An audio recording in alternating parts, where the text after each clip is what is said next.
Can you guys see this? Full screen, please. Yeah.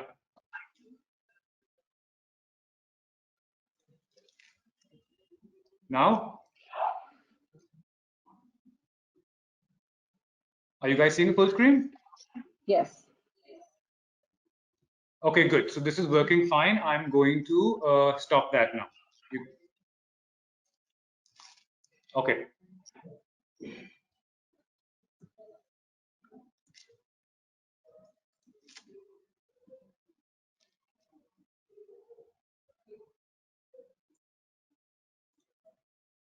On the Tata thing first. Yeah, they're going to run all that first.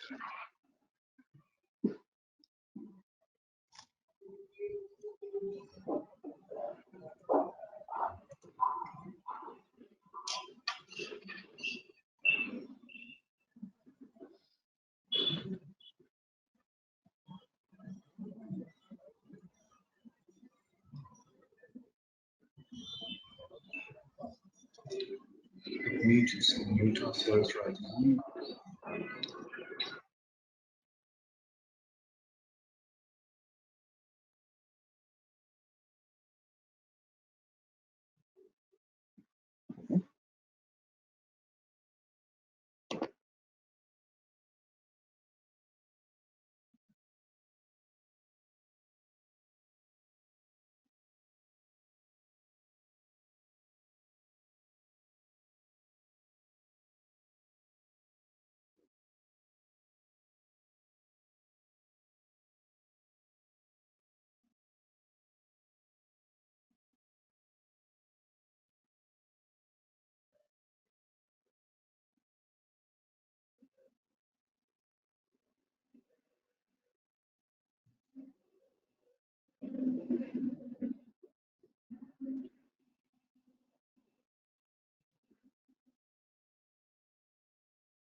Over 15 years have passed, years in which the brand has soared from strength to strength, continuing to shine as it transforms structures into new parts.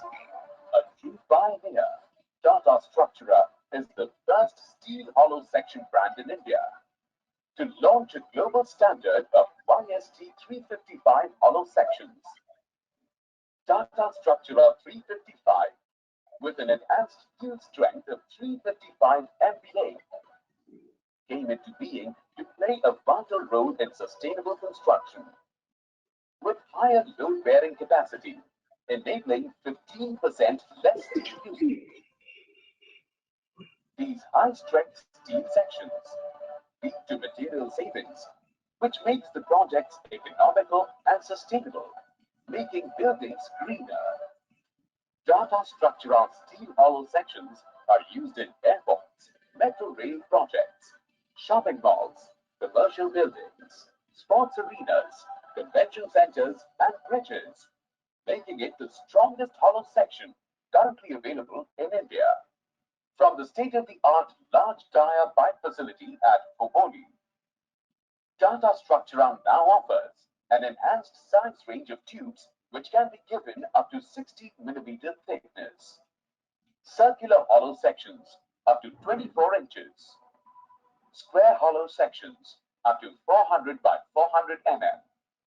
Rectangular hollow sections up to 400 by 200 mm, giving architects even greater freedom and flexibility to shape their imagination. Leading the field in green products, Tata Structura sets the trend by becoming the only steel hollow section brand in the country to be certified with Green Pro certification of IGBC, proving that sustainability and economic viability can truly coexist.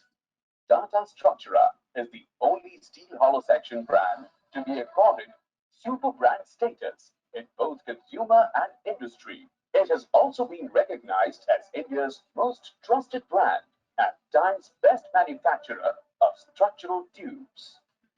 Tata Structura has been a part of many iconic structures in the country, including the Charkha, Rath, Statue of Unity, Jamshedpur's Diamond Pavilion, and many more, proving that the brand's flexibility knows no limits.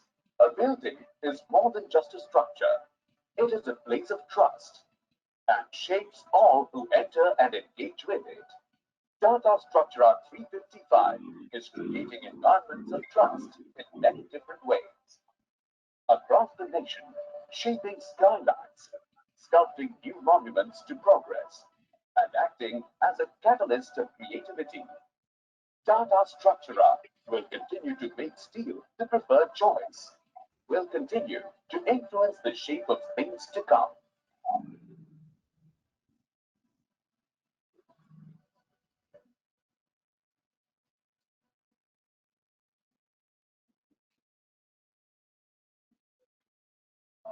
India, a land of iconic structures, landmarks, have made their mark across the globe. The work of architects and planners, symbols of our shared heritage, the shape of our past, outlining our present. In 2005, Tata Structura was born, driven by imagination and coupled with innovation. The first branded steel hollow sections, driven to enable the builders of our nation to reach new heights and span new distances. Over 15 years have passed, years in which the brand has soared from strength to strength, continuing to shine as it transforms structures into landmarks. A true pioneer, Tata Structura is the first steel hollow section brand in India to launch a global standard of YST 355 hollow sections. Tata Structura 355 with an enhanced steel strength of 355 MPa came into being to play a vital role in sustainable construction with higher load-bearing capacity, enabling 15% less steel usage. These high-strength steel sections lead to material savings, which makes the projects economical and sustainable, making buildings greener. Tata Structura steel hollow sections are used in airports, metro rail projects, shopping malls, commercial buildings, sports arenas, convention centers, and bridges, making it the strongest hollow section currently available in India. From the state-of-the-art large dia pipe facility at Pomoli, Tata Structura now offers an enhanced size range of tubes which can be given up to 60 millimeter thickness, circular hollow sections up to 24 inches, square hollow sections up to 400 by 400 rectangular hollow sections up to 400 by 200 giving architects even greater freedom and flexibility to shape their imagination. Leading the field in green products, Tata Structura sets the trend by becoming the only steel hollow section brand in the country to be certified with Green Pro certification of IGBC, proving that sustainability and economic viability can truly coexist. Tata Structura is the only steel hollow section brand to be accorded super brand status in both consumer and industry. It has also been recognized as India's most trusted brand and Time's best manufacturer of structural tubes.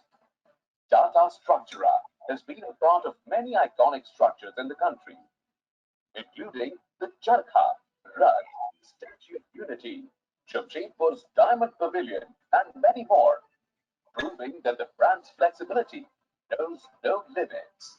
A building is more than just a structure, it is a place of trust and shapes all who enter and engage with it. Tata Structura 355 is creating environments of trust in many different ways across the nation, shaping skylines, sculpting new monuments to progress, and acting as a catalyst of creativity. Tata Structura will continue to make steel the preferred choice, will continue to influence the shape of things to come.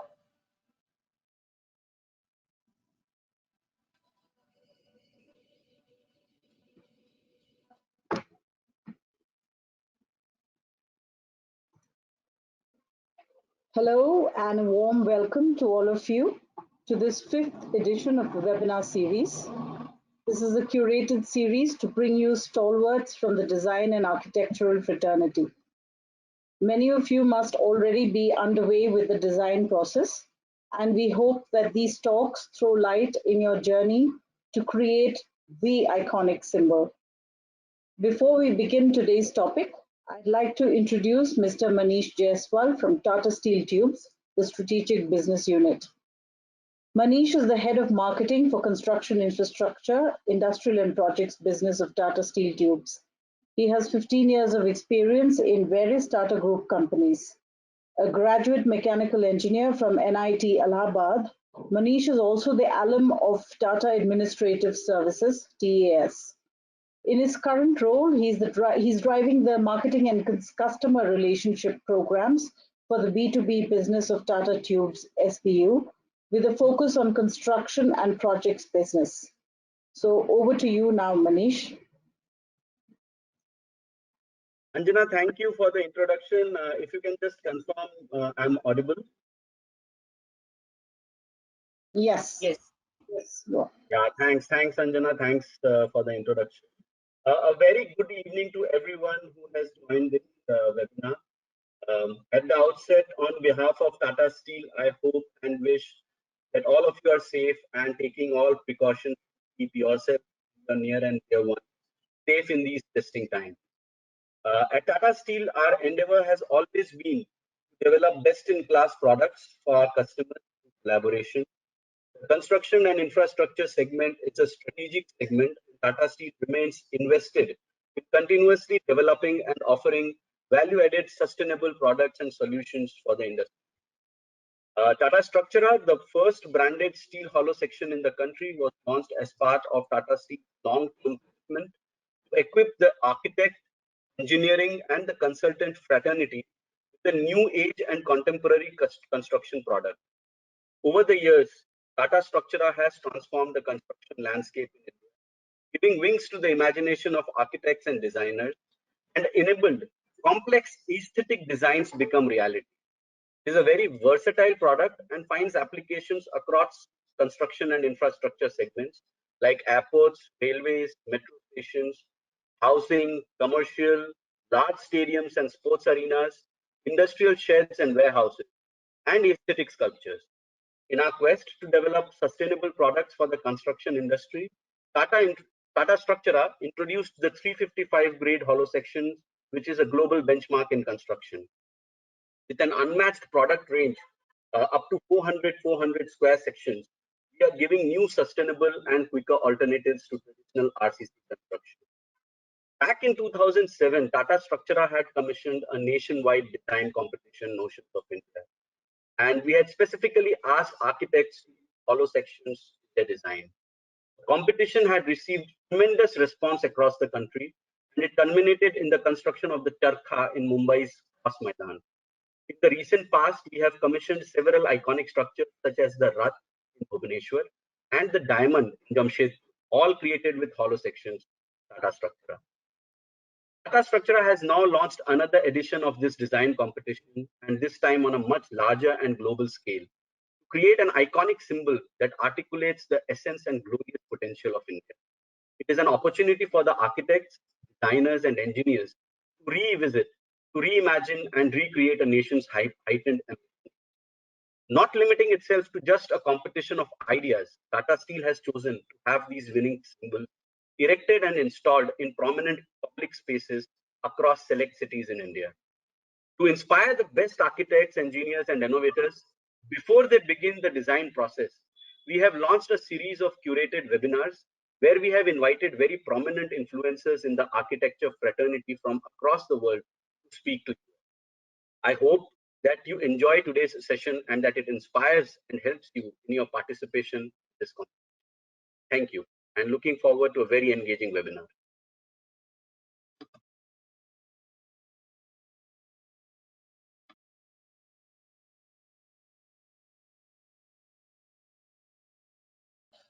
celebrate India's 75th anniversary of independence, to bring alive the legacy of Tata Steel, Tata Structura launches its initiative, Notions of India, a seminal competition to celebrate India's journey and Tata Structura's mission to give the shape of things to come, a shape that will capture India in all its diversity, its enigma, which powers its extraordinary capability to metamorphose as we steamroll into the future, such that it can stand tall while meeting the aspirations of its people. Notions of India, a design competition that brings fruition to an idea. It is a quest for an iconic, timeless symbol using steel hollow sections that will amaze and inspire. This is a call out to our engineers, our architects, designers who are not restricted by size, our nation builders who will shape the future of the nation. Who will it be? Who will give the shape of things to come?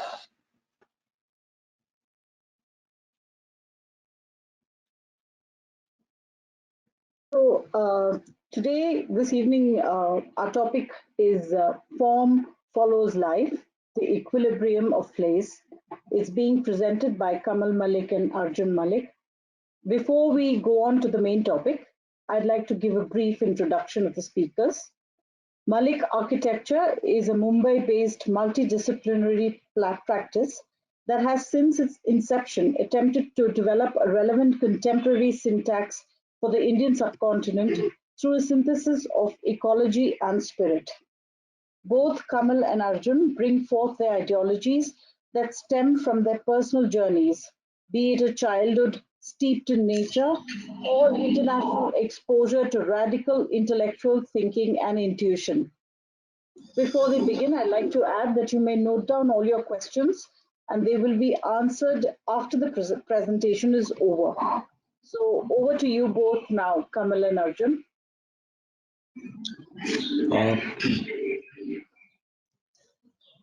Good evening, everyone.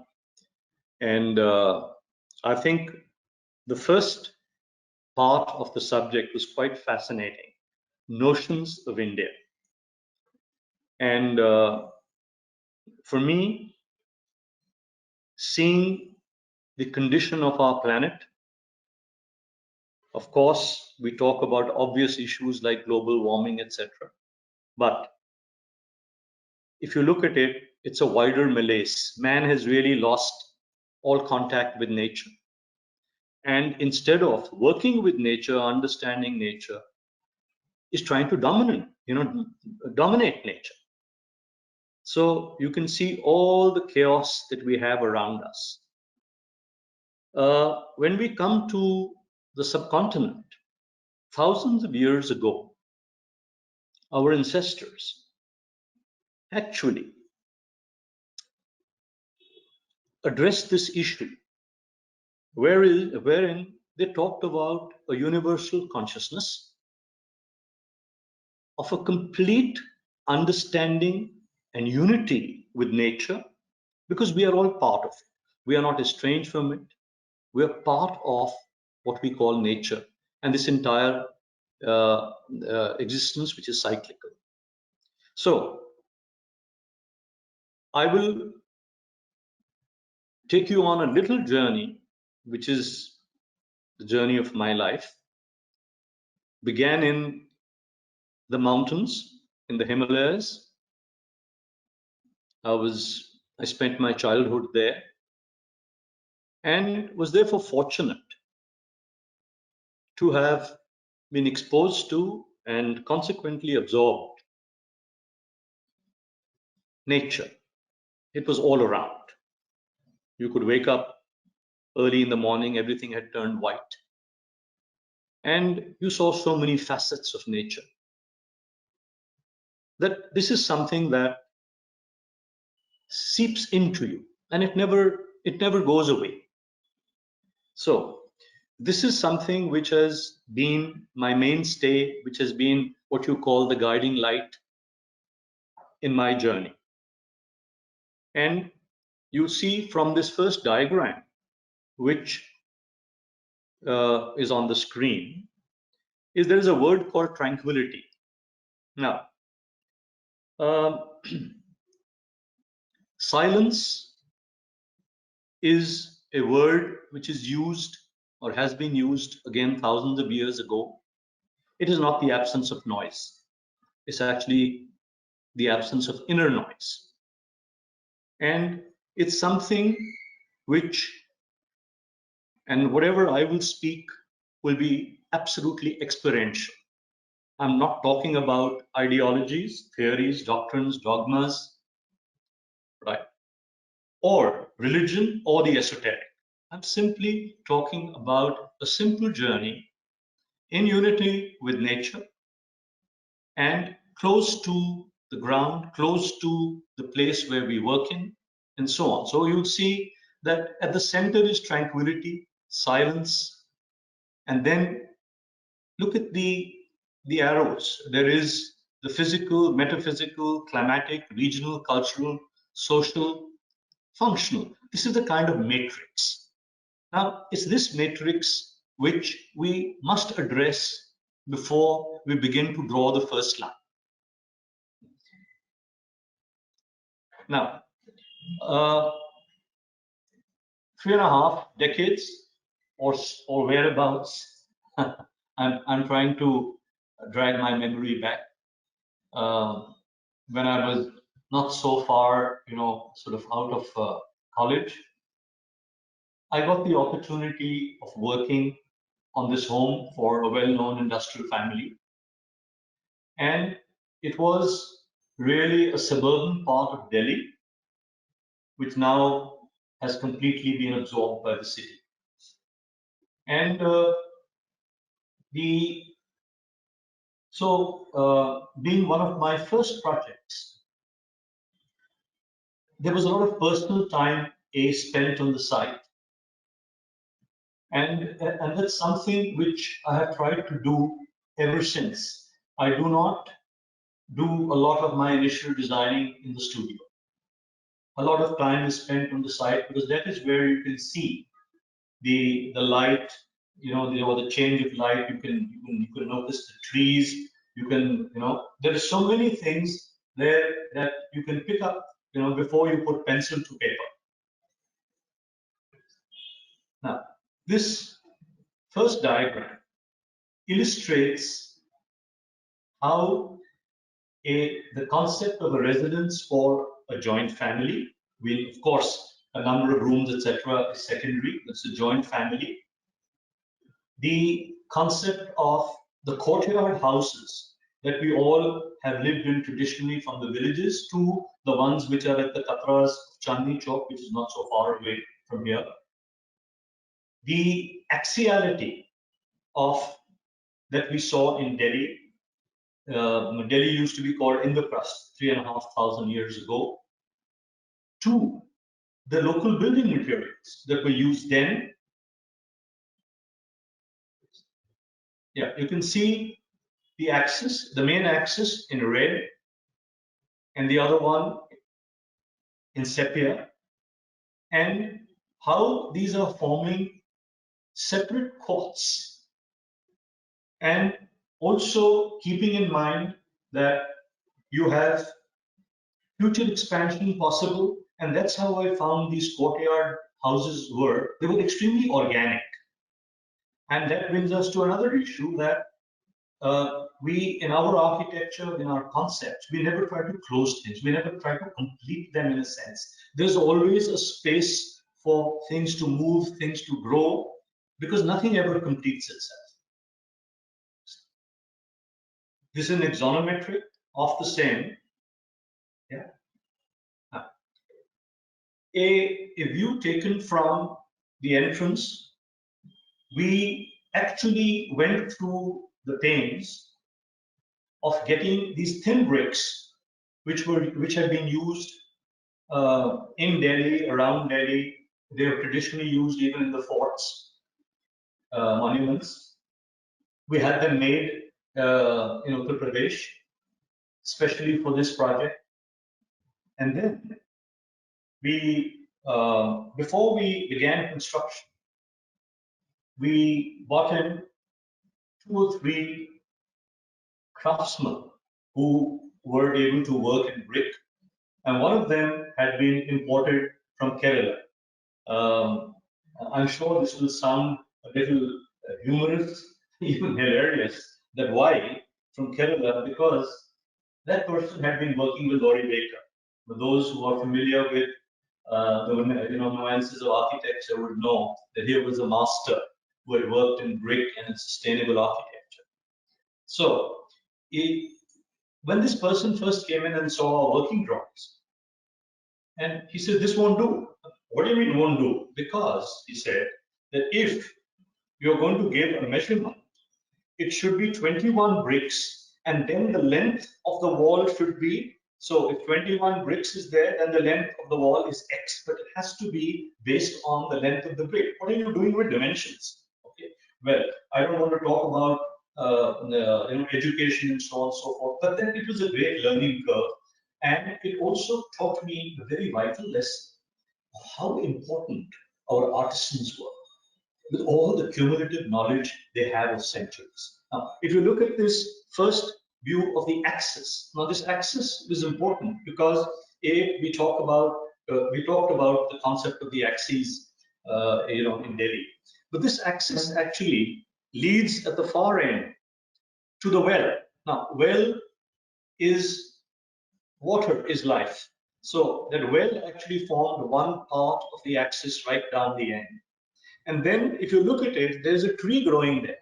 And I was asked this question often, that why is this tree interrupting that movement? Answer was very simple. That shows the importance of the tree. I can walk around it, but I will not cut a tree. And in fact, this lends credence to the argument that this is where my affinity, respect for nature, and love of nature comes. Another view, which actually shows you how that axis moves through. Now, as the courts start to develop, this is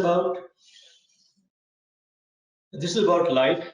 You see the water, the moat, the play of light and shade, the almost the absence of built-up form, negation of built-up form. And you will see, I'll run you by a few images. Yeah. This is a simple trabeate detail of how traditionally we would build the wall and then rest the pieces over the wall and rest them. You can see how they've been parted, understanding simple trabeate. You can see the jack arches done in exposed brick. So there was, most of it was load-bearing work and not some cladding. See how close the tree is to the wall, where we had to build eccentric foundations so that the roots of the tree would not be affected. And the scigraphy, see, actually, here is where the architect begins to step back and let nature take over. And in fact, he starts to become a catalyst more than a doer. Next. Again, this took us about 10 days to make the vault in brick. So, we move on to, this is a research center on a hill outside Pune for Lupin, the very well-known pharma company. And the principles enunciated are essentially the same.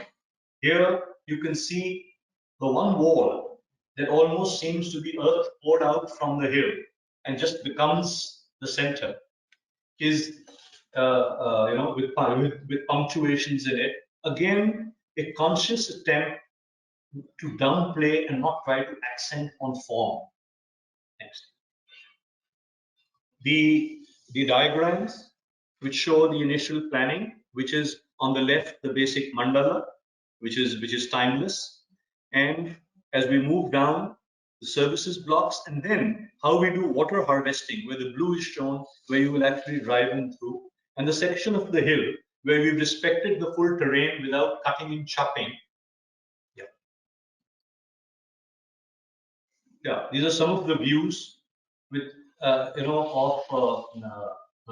that research part. Here, I will like to add one thing, that research, to my mind, as I sort of was in conversation with some of the scientists and so on and so forth, botanists and researchers, I realized that it's a very intuitive function. So if you look at how we've tried and attempted to create spaces here of silence, where a person's intuitive capability can be heightened, spaces for discussion, meetings, informal, yeah.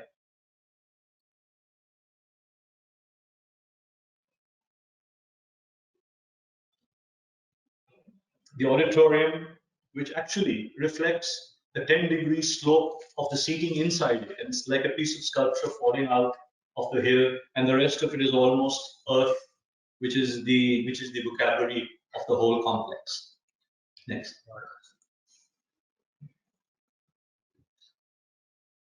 Yeah, the timeless language of aqueducts and how water, was transported, or moved from place to place.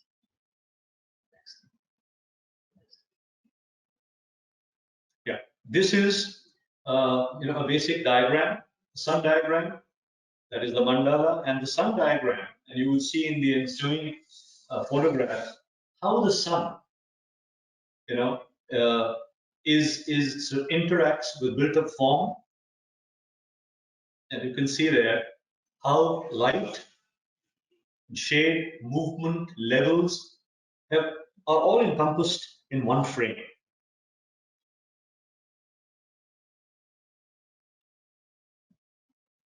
This is areas again where which are outside the cafeteria, common areas, library, where people could be sitting.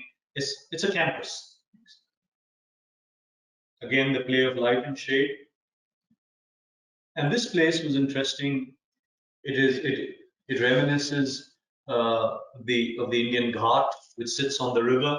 And again, there were numerous places in this project where we had given small boards where a person could actually perhaps even dip his feet in the water and be able to scribble out a formulae. Because I believe that thinking is not only done with a microscope and sitting on a table in an office. Next.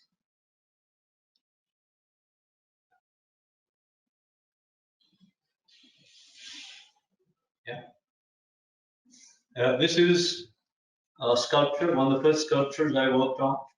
And you can see the inverted torso, which shows the predicament of man.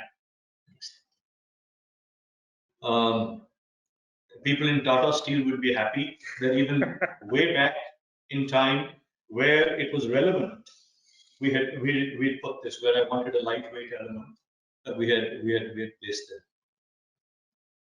Right. We can move on to this is a cancer center in Jaipur, Rajasthan. Again, temperatures, which is climate.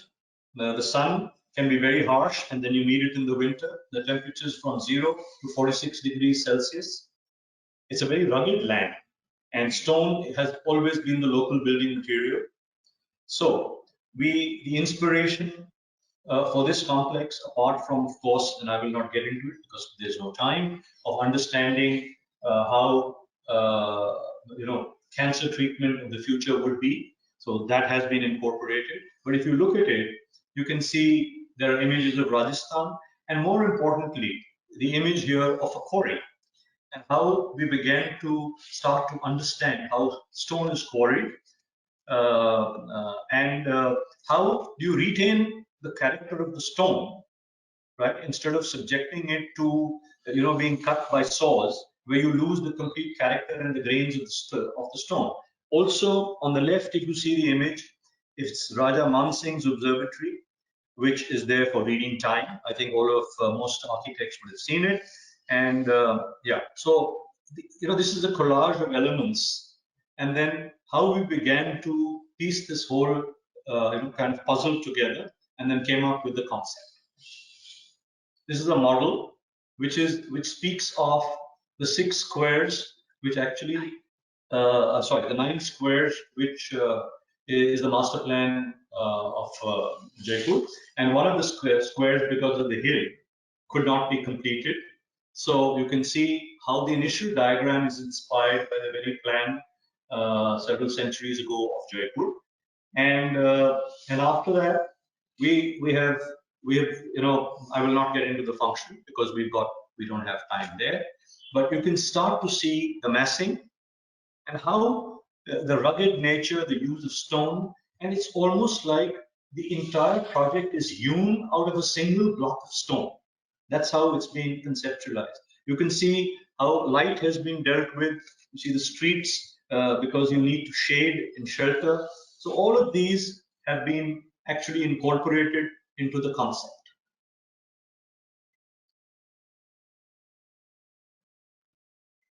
Yeah, you can see here inspiration of the Hubble telescope and Raja Jai Singh's observatory, how they come together as a confluence, and how light on the left frame starts to come through almost 16 skylights into the OPD waiting areas. And it's filtered light, it's diffused light, which means you do get light in, but you don't get the heat.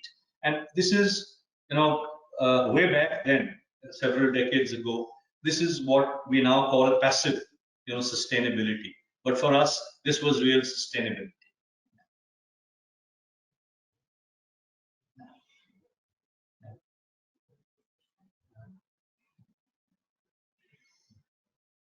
Now, this is a few words on this.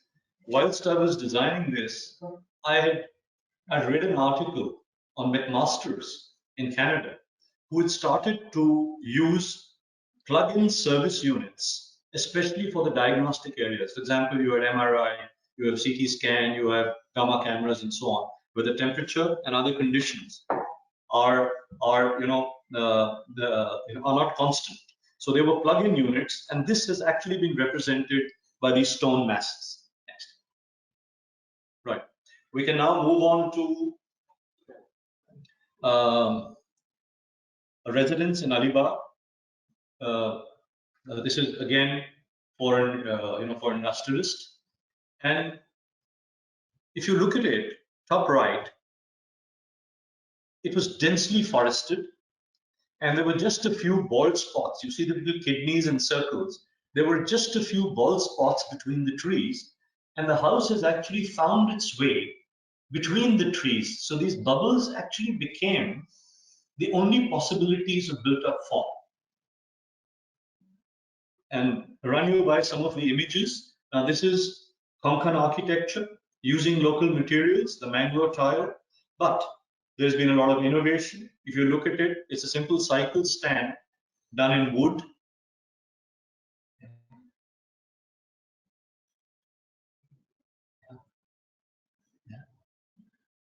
Yeah, you can see the general composition, seeing the trees. You can see the way the architecture is.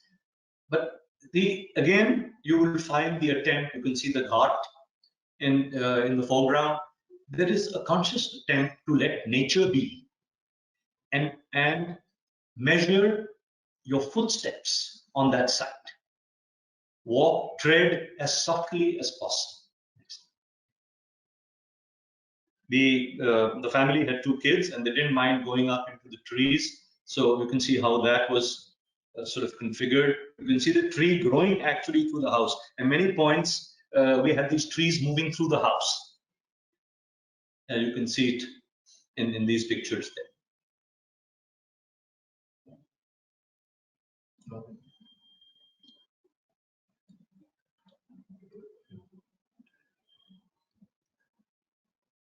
You can see the structure. So even though we've worked with a timeless language, but we have gotten away from the simple alignment of column grids, along one direction. You can see how the loads are being picked up, almost like the branches of a tree from the trunk, and these are then picking up the roof loads. So using tradition, but then It's contemporary, it's innovative.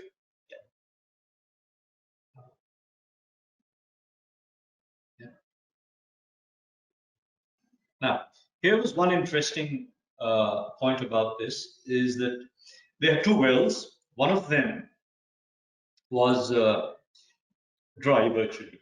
So the client was wanting a heated hammam. So I was kind of inspired by the stepped wells, beautiful, sort of examples of architecture.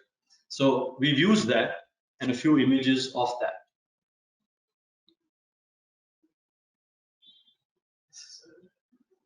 Yeah, see the way light comes in.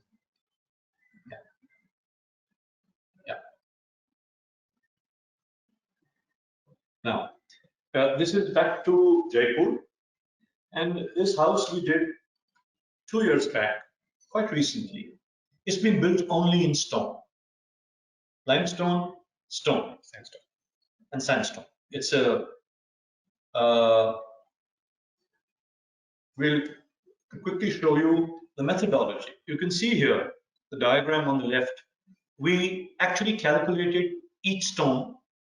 The sizes were determined by what 2 people could carry and place on site. We worked with hollow walls, and then the rest of it was constructed as complete stone masonry. You'll see the images that follow.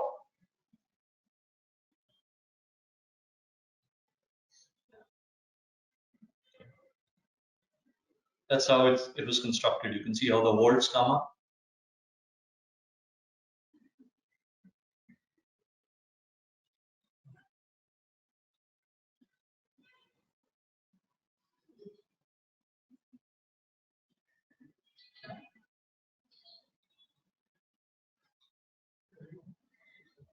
Right. Now, here is where the detailing came in to understand stone. We could cut notches in it. You can see in the left section there where you could plan for glazing, you could plan for blinds and so on and so forth. And very important is the texture of stone and how stone actually comes out of the quarries. What they would do is originally that they would take wooden stakes, they would make holes in the stone, pour water into the wood. When it expanded, it would crack the stone.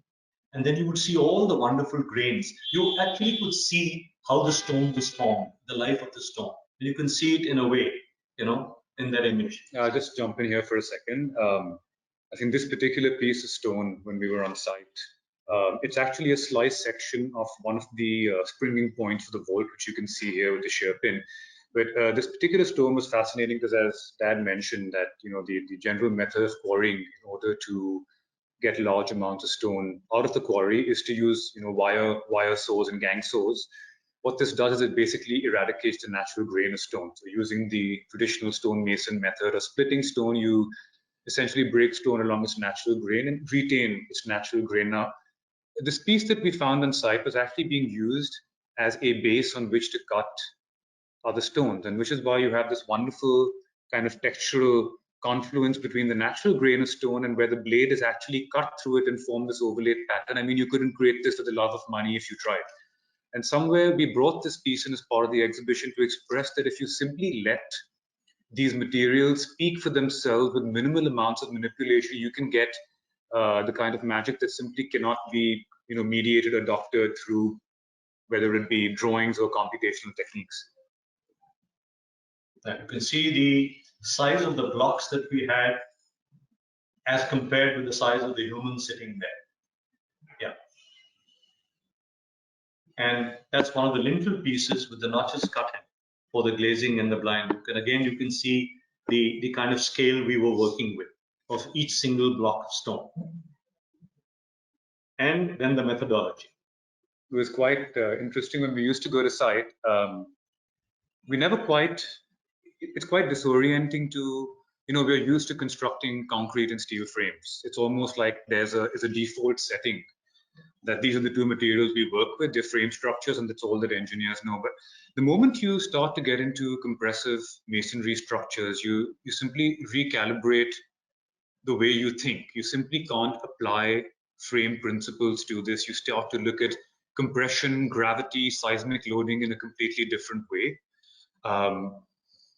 There's an equitable exchange of information between the architect, engineer, and the stonemason, because even formal engineering sometimes, at least the experience we've had, is it doesn't quite assimilate the accumulated intelligence of the stonemasons who've basically been working this material, for generations. And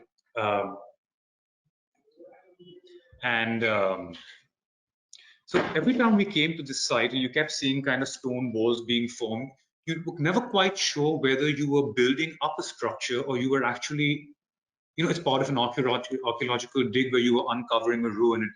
The site kind of behaved very, very differently. That's how the vault was formed, quite straightforward. And now the magic. You can see how light filters through. And this was interesting, where there was a debate between our very qualified structural engineer and the masons, right? And he started to challenge the structural engineer.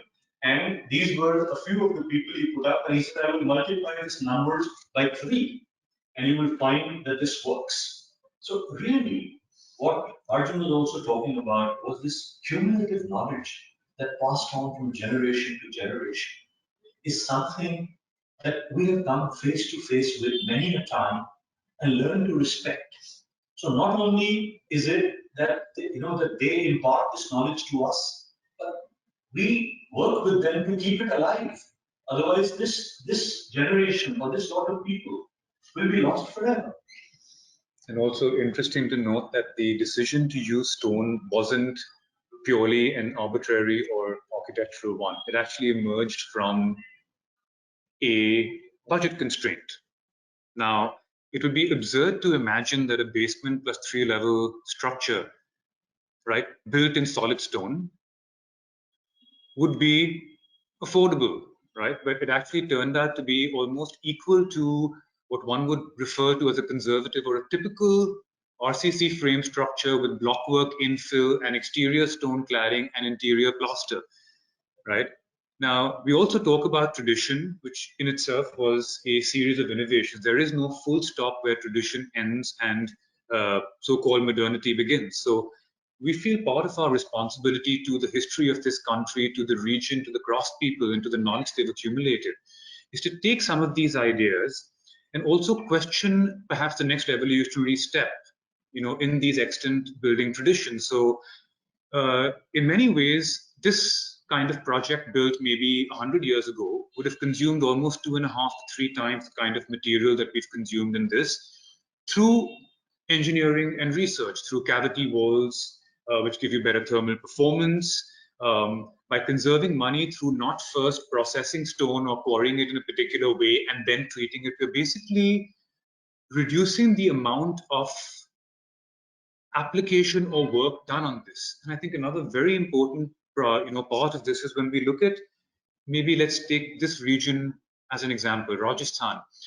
There are so many images and symbols that have become kind of representative of this place. Sometimes they express the identity well, sometimes they can be overly simplified or reduced. So rather than talk about carvings and colors and decorations and textures, which normally find their way either through object or application into, shall we say, the vernacular traditions of this region, we really took the building system, the core material, the performance, right, of trying to extract what we feel from an architect's perspective and from environmental perspective is a far more relevant and sustainable essence to extract from this region, rather than, we would say, hollow symbols of trying to represent a region.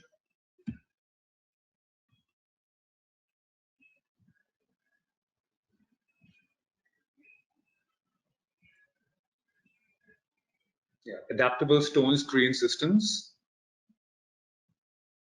And yeah, these are some of the most recent images of the completed house. quite a disorienting and satisfying journey to be in there, because on one hand, you're completely immersed in almost this monolithic structure that from which spaces have been carved out. On the other hand, because of the engineering, we're also able to bring in light in such interesting ways that you have this constant tension between the heaviness that you normally associate with solid stone or masonry structures, but you also have a certain lightness associated with it.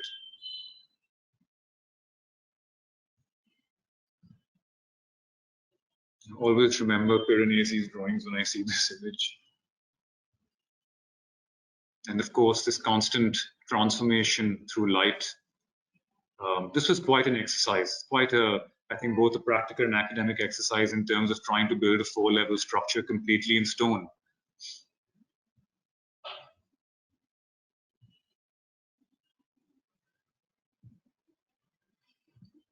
Okay, I'm going to jump over to another one. Hang on here.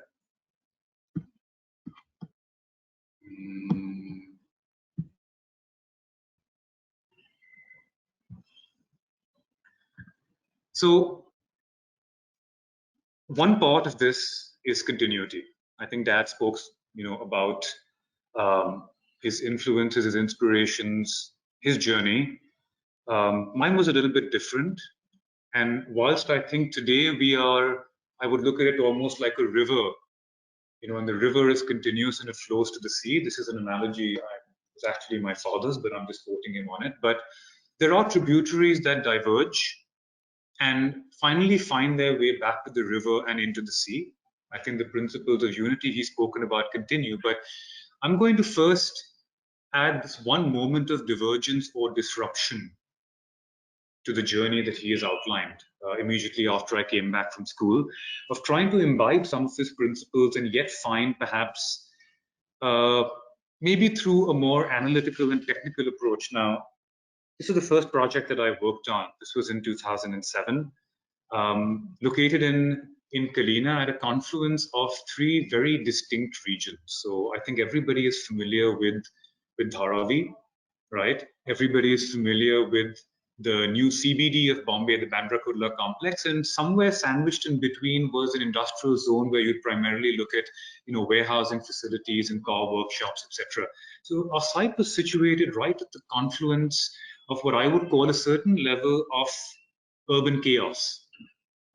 And in a way, the CBD response, I think, completely generic. One would find these buildings, whether they be in India, Dubai, etc., just glass blocks. I don't know what the environmental impact or environmental response of these is. The kind of urban connections at street level.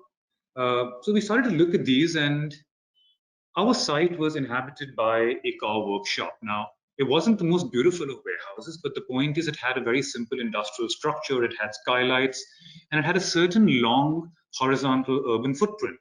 Right now, the moment you get into the new FSIs, the building codes, this project was part for sale and lease and part for personal use. So they wanted to obviously maximize their fungible areas and their FSI and make the project economically viable. So the building codes essentially said, this is the kind of block that you get.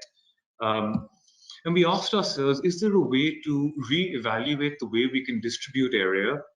Certainly to open up ground, even though it's a plotted development, to perhaps offer a clue for the future that you can create urban porosity, whether it be for community landscape or community activity, and start to take the private spaces, hovering above the ground, bring the landscape back, and also to analyze the program in a way where we can perhaps separate the sale or lease spaces, right, which are slightly more generic and flexible, and take the private program of the client, right, almost as the old warehouse that is planted onto the new roof, which also helps you through the modulation of the building structure to reduce the visual weight of this building and perhaps bring back some of the graceful proportions of the warehouse.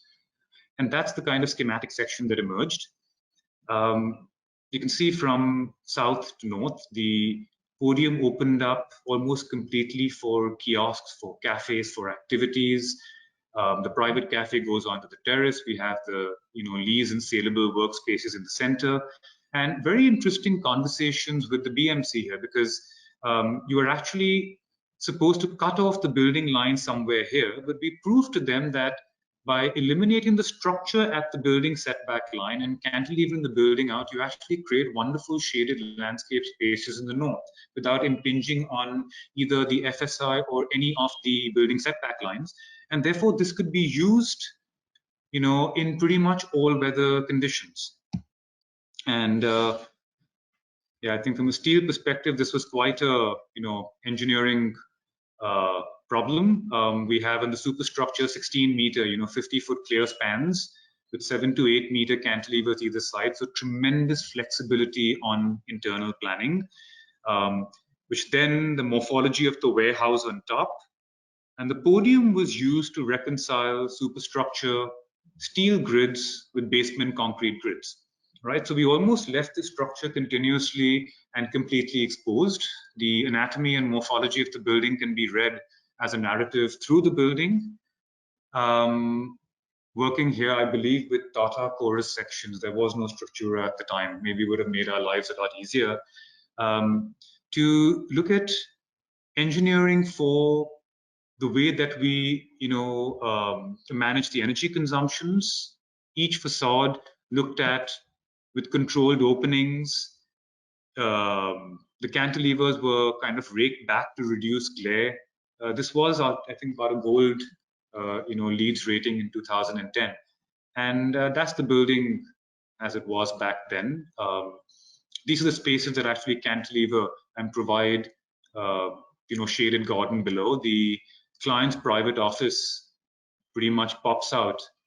Again, I think in terms of a building language, the stitched together facades or the, you know, the corrugated recycled components that you see in Dharavi, the industrial heritage of this site, all started to express themselves in the language of this building. This is the west, where we control the openings, opening up more to the north and controlling from the south, and, you know, creating self-shading facades and mechanisms there.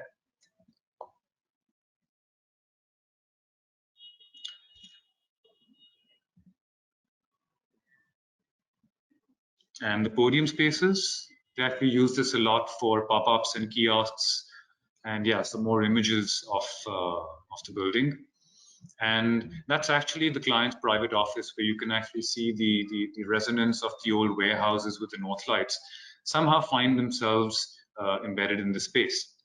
And I remember during a lecture, Soumitra had actually made the sketch. It's not the same sketch, but a version of it, of somewhere when we look at all of the urban chaos surrounding this building. And I know these were kind of, you know, when I talked about a divergence or a disruption in the journey of the practice, that somewhere I simply couldn't get my head around the fact that you could reconcile all of this noise through a nicely closed, you know, glass box. And I said, somewhere, you know, let it be, let the chaos, let's find a certain degree of order, but somewhere let the chaos be, you know, and represent itself in different ways. It's a very interesting project that we've just got planning clearances for. It's going to kick off in October. I'm keeping my fingers crossed. A very, very wonderful client in the center of Cochin, and we've been to Kerala a lot. We've been visiting there often over the last couple of decades, and you know, it's called God's own country. It's a beautiful place, natural green cover, successive, I think, cultures, both Indian and foreign in this place, the waterfronts, the Chinese fishing nets. But I think the one thing that really dominates here is that the vernacular architecture, ultimately as a reflection of life and society of the area, always occurred sympathetically within the trees. So whether it's streets or courtyards or verandas, we find all of the, you know, regional architecture, if we call it a traditional architecture, it found a unself-conscious response first and foremost to the climate, to the building materials, to the available resources. And I think social life perhaps emerged from those extant building traditions. And that's our site. It's almost 1.5 acres in the center of Cochin, and it's bordering a major artery, a road with also a metro line. Now, it's interesting to see that if you look at these little shaded green blocks, And if you look at the old urban morphology of this region, it was always about loosely packed structures with in-between spaces with landscapes. So you allow the movement of air, you allow the movement of light, you reduce the environmental impact, you reduce the sense of dominant built form, and you work within the trees. Now, the moment you have these commercial arteries developing, you can see these gray footprints right next to our site. These are the kind of super blocks that are emerging with, I believe, very little regard to anything except commerce, which obviously is very important. If you can't achieve economic sustainability, I think that's imperative, but with any real regard to the climate of the region or the life of the region or the traditions, buildings of this region. So we basically began to ask ourselves that can we start to internalize and appropriate some of the existing morphologies? Now, the key really presented itself through conversations with the client. They're a very, very large media house spread across different parts of Kerala and the Middle East. This is for Mathrubhumi. It's not a confidential project. Now, they wanted to centralize their countrywide sales and management structure under a single roof, whilst keeping all of their satellite operations moving on this site, which means in Cochin, in Calicut, in Trichur, in different cities in Kerala. So what we found is that their daily interaction, which is what we would call their Cochin-specific activities, whether they would be advertising or news bureaus, required a smaller footprint, which required daily interaction with people from the city. The rest of their program, which was their corporate, their sales, their management, etc., had no real daily interface with the city, and therefore could maybe be taken away from the ground. And we also told the client that you're spending so much money on marketing and advertising, etc. Is there any way that we can identify a set of shared programs which could be used by you as a private enterprise, but could also extend outward into the city, right? So in a way, you blur that threshold between the private and public domain, which is something that we discuss so much, not just as architects, but as citizens, right? Or where is our civic space? Where is our public space? So we actually managed to take programs like a library and bookstore, an incubation space, a cafe, an auditorium, and an art gallery, which facilitated their private program, but also opened the site out onto the city. So the first sketches from the street here, from the south, and moving south to north, the morphology of this structure completely transformed to where you had an active public-private ground plane for 2 levels interacting with the city, giving you the landscape, the urban porosity, translating the courtyard, streets, and veranda, which are also wonderful, both climatic and social responses to the region. And then the private workspaces, which were almost like the warehouses of Fort Cochin, as steel bridges floating on these wonderful brick load-bearing structures at the lower level.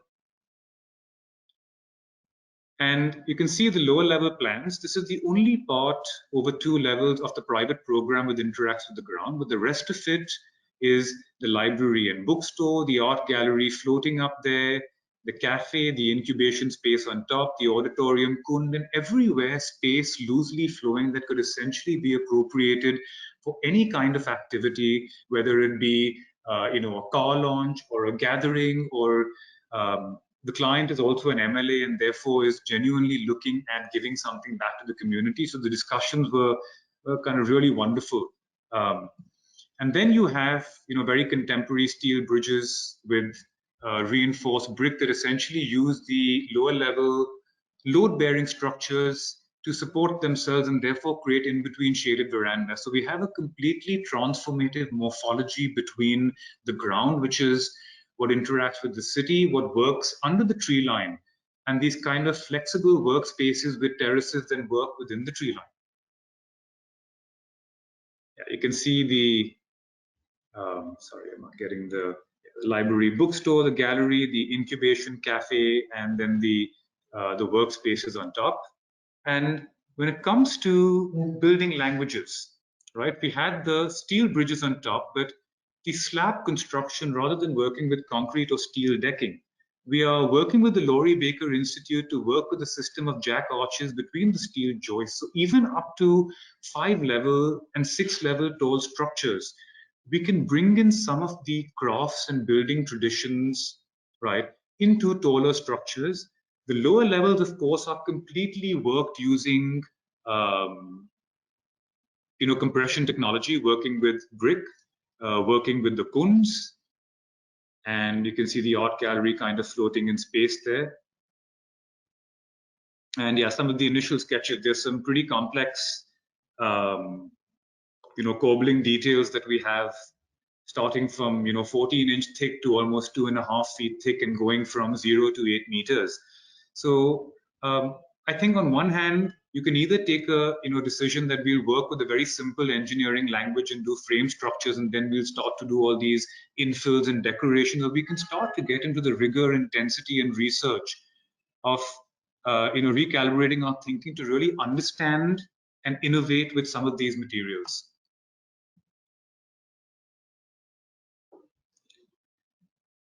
Yeah, some of the, I'm gonna jump through these quite quickly. From what I can see, we're running out of time. So I'll just take a few minutes more. That's the floating art gallery, and yeah, we're really hoping, and that's how the bolts, the jack arches work within the steel sections, and even the interior spaces. Ultimately, I just think it takes a sense of discovery, an assimilation of the intelligence of these regions to be able to forge meaningful connections with the past and yet be able to project into the future. I guess I'm gonna, yeah, let's go through this one. This is our, our home in the hills, at the base of Tung Fort in Lonavala. It's Pavna Lake. We're surrounded, I think, by a very, very strong context in terms of having 5 forts in the region. 5 of Shivaji's forts, of having the Karla caves, the Buddhist caves, and of course, just the rugged topography, and to simply understand how the forts of this region evolved, essentially tracing the highest points and the ridges of the hill. And the reason we call it the House of Three Streams is because we had 3 naturally occurring ravines, some shallow, some deep, moving through the site, discharging rainwater in the monsoons. And yeah, these are some of the sketches we started with, of simply talking about the ridges flowing downwards, sitting between the 2 water-carrying ravines, and understanding just simply the language of walls and verandas. The fort walls have existed here for centuries. The verandas have existed in our architecture for centuries. Walk around the site, start to pick clearings within the trees, locate spaces, link them in a way, right? Let the spirit of the site inform the planning, the placement, the materiality. Let nature take precedence. Do not dominate the site. Do not determine anything on the site. Simply assimilate yourself into the patterns and rhythms of the site, almost like a tuning fork, right? And the rest, I think, emerges from an open-ended process. The site is extremely steep. It's a ground floor house. Somewhere it floats, but from top to bottom, you can see the topography is almost 6 floors occurring through the site. The ravines, as they assimilate themselves into the house, somewhere the house sits on the ground, somewhere it bridges over these ravines, the water flows through the house.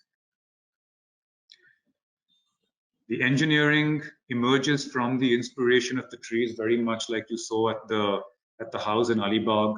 Perhaps the engineering here has been refined, working with firstly the language of wood and reinforcing it with steel plates, the maquettes to study the site and the house, and the transformative morphology, where from perhaps on a single level or a flat house, one could have worked almost with the traditional pitches of the Mangalore tiles.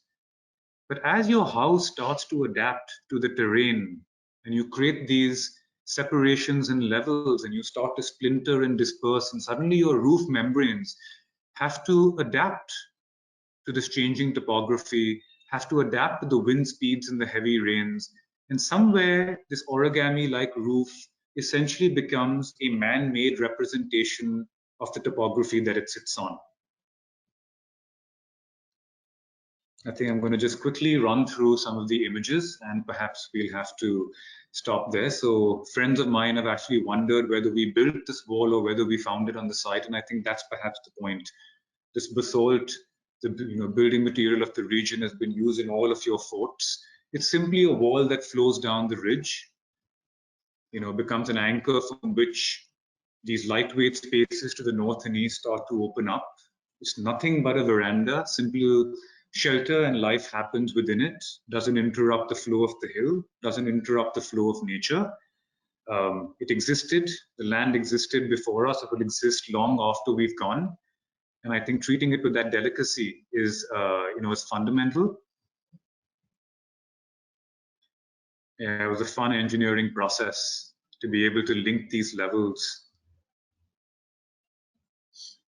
And you can see ultimately at its heart, it's nothing but a veranda that's open on two sides. A lot of engineering to try and emancipate or liberate the edges of the verandas for clean panoramic views and for the flow of light and air and space, and therefore take these tree-like structures to support the roof.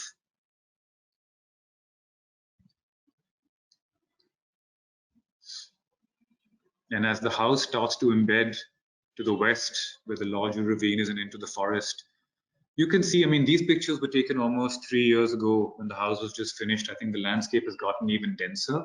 It's more landscape and less house.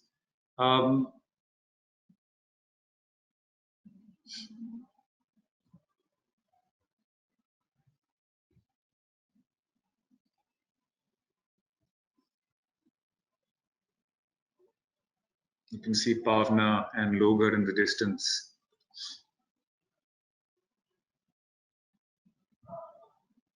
And one of the ravines, which is where we have the major spine that moves through different parts of the house, because the house essentially splintered. It's almost like, we have 4 generations in this family.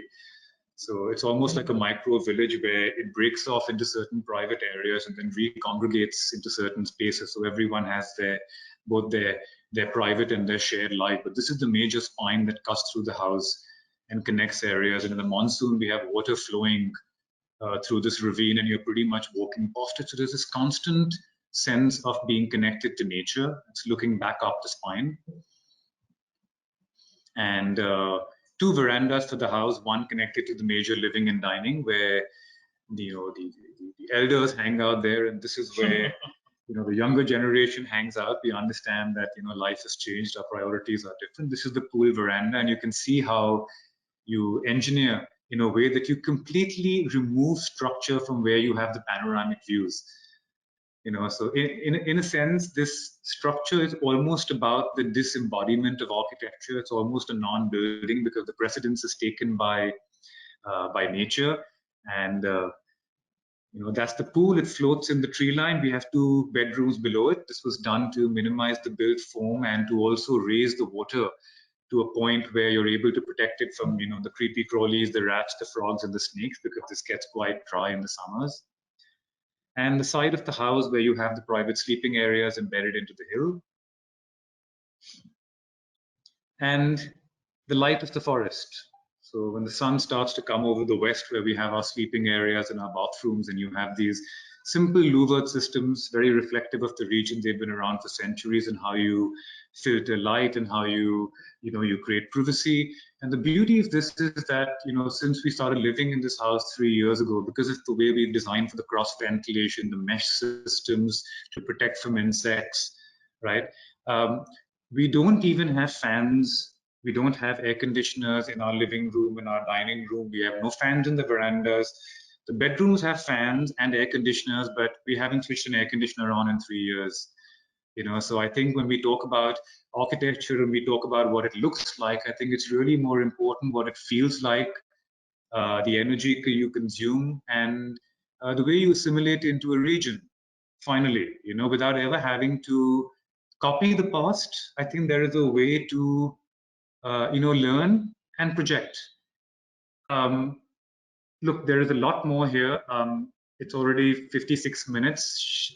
Can someone tell me whether I should continue for another 5 minutes or should I stop? Anyone? I Shall I continue for 5 minutes? Yes.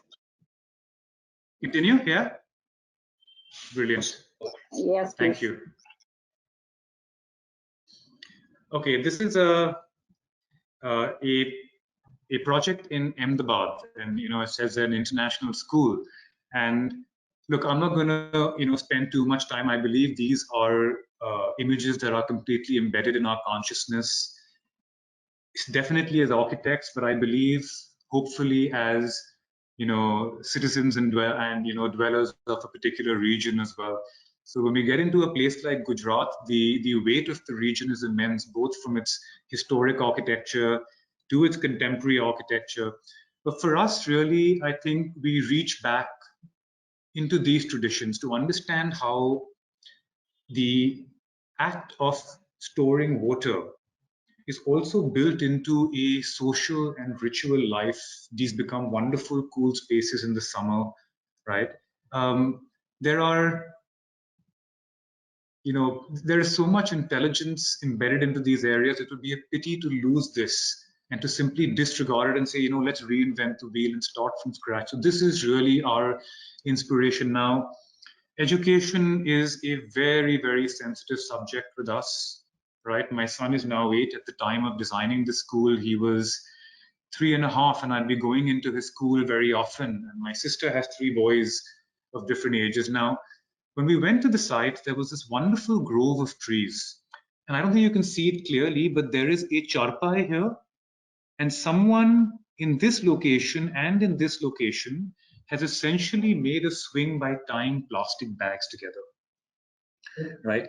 Education is not about buildings. The Gurukul, Shanti Niketan, the teachings of Krishnamurti, the writings of Partho Sanyal, and finally, nature as the nucleus. There is no better learning tool, right?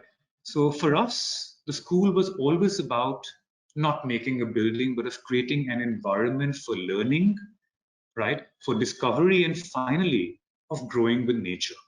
There were 2 groves of trees on site, which we simply connected with an axis. Traditional logic would determine that we would build in the open spaces. We talked to the school operators and said, look, build within the trees. It takes decades to grow these trees. The microclimates, the shading in the environment that you can create here are priceless.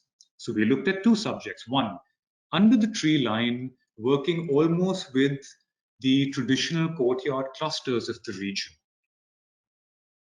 And then within the trees, looking at suspension structures within the tree lines, resting on the courtyard structures, essentially navigating the trees and the landscape in 2 different ways, once again dematerializing any sort of single building form into an activated environment, locating the dance space, the art space, the music, the library, etc., at the junctions of these 2 and expressing them as follies.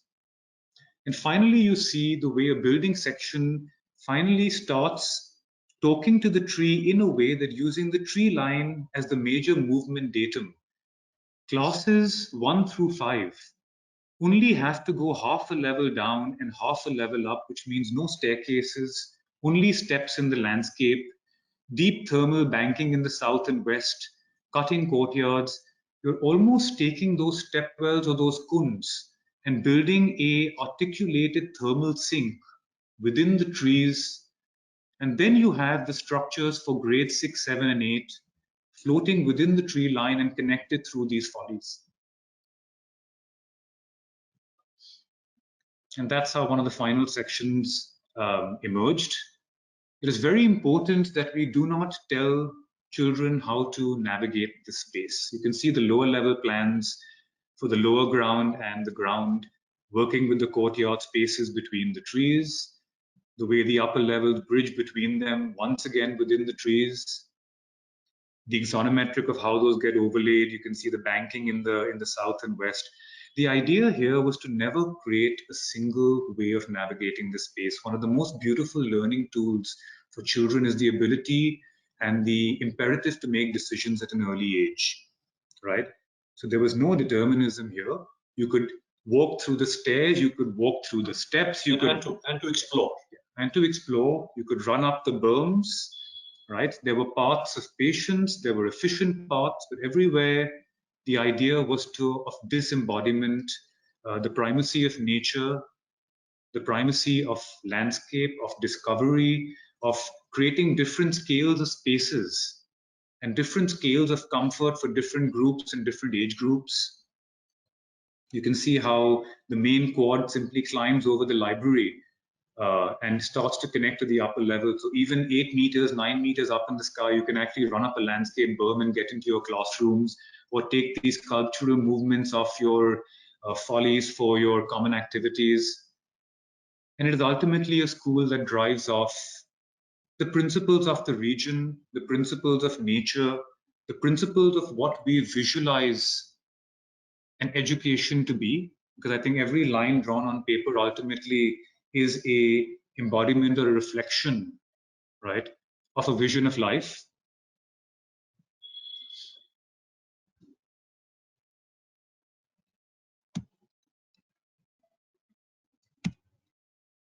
And a quick one, we moved really fast, a tiny preschool in Hyderabad in Jubilee Hills on a 10,000 square foot site. This was the site, the existing structures to demolish, but large trees, lots of boulders, very small site, right? And it's a very tricky problem to address, because once you get your setbacks in of a 10,000 square foot site, you can see the available building footprint and trees all around. And the client saying that, look, for a preschool, I need 10 classrooms of 6 meters by 10 meters. And luckily, I was actually visiting my son's school at the time, and I noticed that preschool classrooms, right, are not like higher grade classrooms where you need one single big open space. It breaks up into smaller components, a little art station, a small little library cubby, a little gathering space for circle time.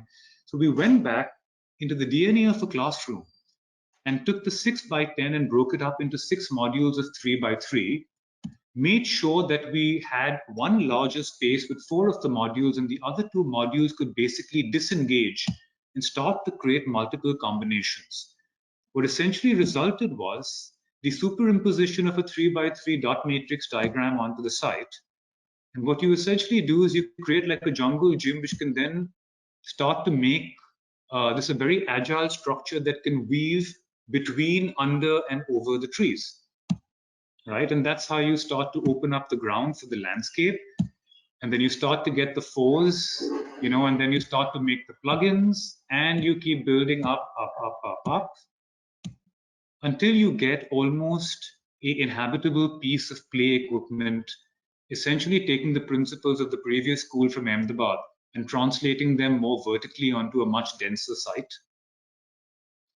You inhabit some of the grids, you leave some of them open, you put climbing nets, you bring in landscape, right?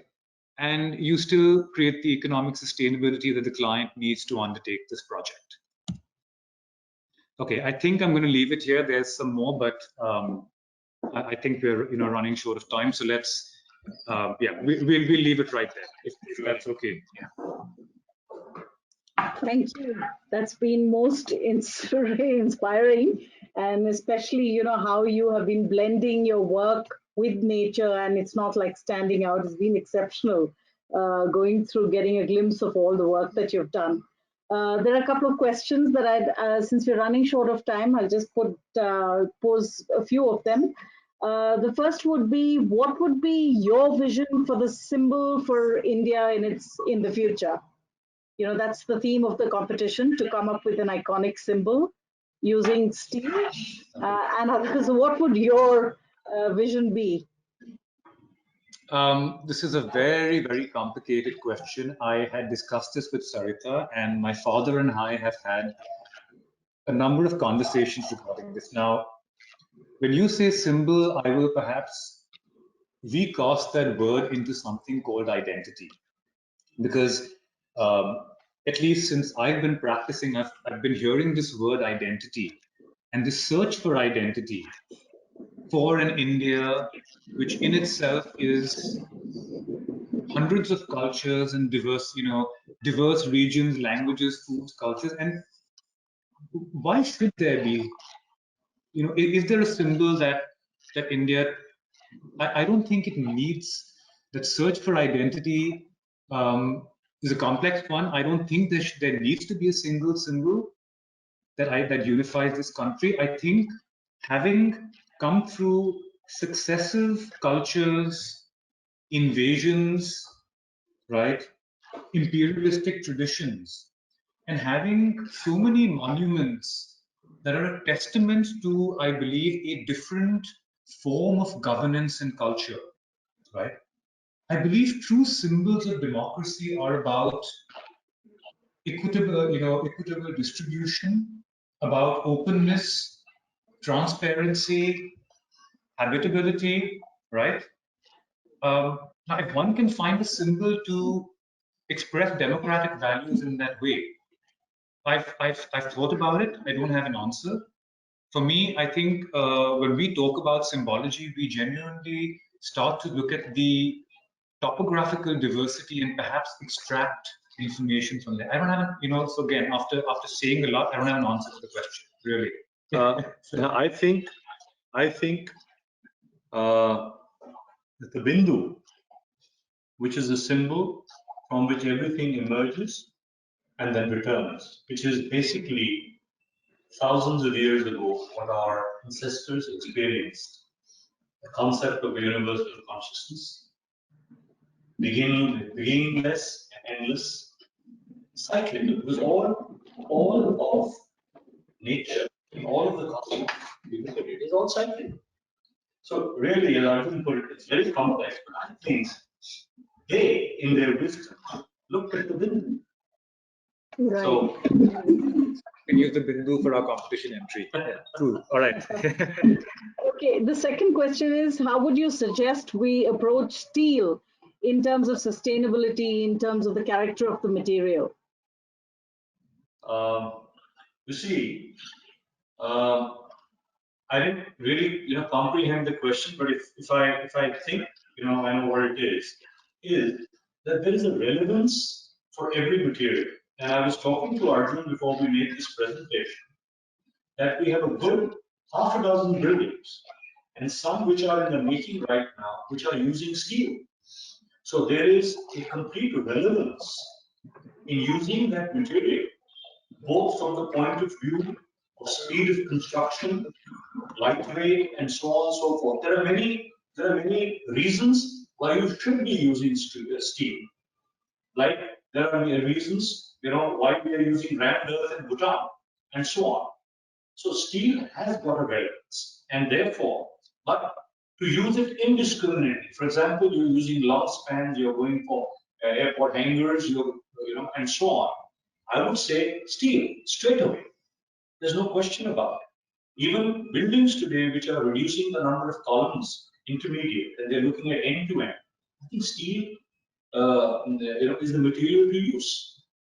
But I would not say that you have to use it randomly and that steel must be used somewhere. I think I think when he talks about relevance or context, I think when we say steel, I think we're using it in a bunch of projects, right? One is, do you go all steel, right? Because I think if you understand each material, its strengths, its weaknesses, its economic and time constraints, etc., your ability to how you build with it, the construction systems, I think rather than talking about a kind of monotheistic way of approaching materials, you rather start looking at hybridization. So we're looking at steel and stone, we're looking at steel and brick, we're looking at steel and concrete, we're looking at steel and rammed earth. I mean, we're even talking about multi-storage structures where we're finding both from the structural and energy perspective that you can start to use heavier materials with larger thermal mass, perhaps as both infills as well as providing gravitational force to steel as opposed to traditional shear cores. So I think it's a very flexible, relevant, sustainable material, but it can be used even better, more sustainably, if you start to look at qualitative hybridization, which once again puts the onus on the thinking and engineering process. I think if we're able to bring architects, engineers, steel experts, industry specialists, right now I still think we're extremely linear in saying, okay, it's concrete or steel, and if it's steel, then it's steel, and if it's concrete, then it's concrete, and we're not really looking at interesting kind of, is more expensive than yeah, you know, concrete. relationships between the two, you know, between all the materials put together. Okay, I'll put the last question because we've run out of time. What, in your view, is the role of AI in architecture? Wow, that's a complex one. You know, strangely enough, I should know more about this, but I don't. I know he doesn't know anything about it. He doesn't want to hear about it. Okay, let me put it this way. My father has a set of handwritten notes next to him. I still write. I don't type, right? Perhaps I have a little bit more of a technological, well, affinity than him. I think AI is, look, it's going to come in, right? We're already using algorithms for everything. It's just a question of what it's going to be used for and how dominant it gets, right? It was in 2005, so what, 16 years ago, when we were looking at parametrics with, you know, Greg Lynn and people like that at Columbia. So I kind of have a sense. I never went in for any of these studios, but I did see what my classmates were doing. So parametrics, AI, computational techniques. I think it has a relevance. I think we are still exploring the boundaries of what this technology can do. I still see it more in terms of problem solving and engineering. But I'm of the firm belief, right, that until I'm convinced otherwise, and I could be completely wrong on this, that the human mind and the brain is, maybe we can't compute certain things at the same, you know, rate as machines, okay, but the ability to grasp things that are not just empirical is something that our minds are unique at doing, right? That is where humanity will perhaps, again, maybe I'm wrong, supersede AI. I think the spiritual, emotional, human aspect of it, if you can find the way to merge the best of machines with the best of humanity, it's great. I think AI has a role. It's going to come. It's just a question of how dominant. We know the best case scenarios. We know the worst case scenarios, which are documented mainly through the media. But I do know that I personally do not know too much about the subject, and I'm very happy not knowing too much about it right now. Great, thank you. Sorry. So that was great anyway. Thank you so much for your time, and thank you for taking us all through this fantastic journey. So I'm going to call this a close. Thank you all the attendees for participating, and I hope this has been as exciting as it has been for me. Thank you. Thank you so much. See you guys. Bye-bye. Bye.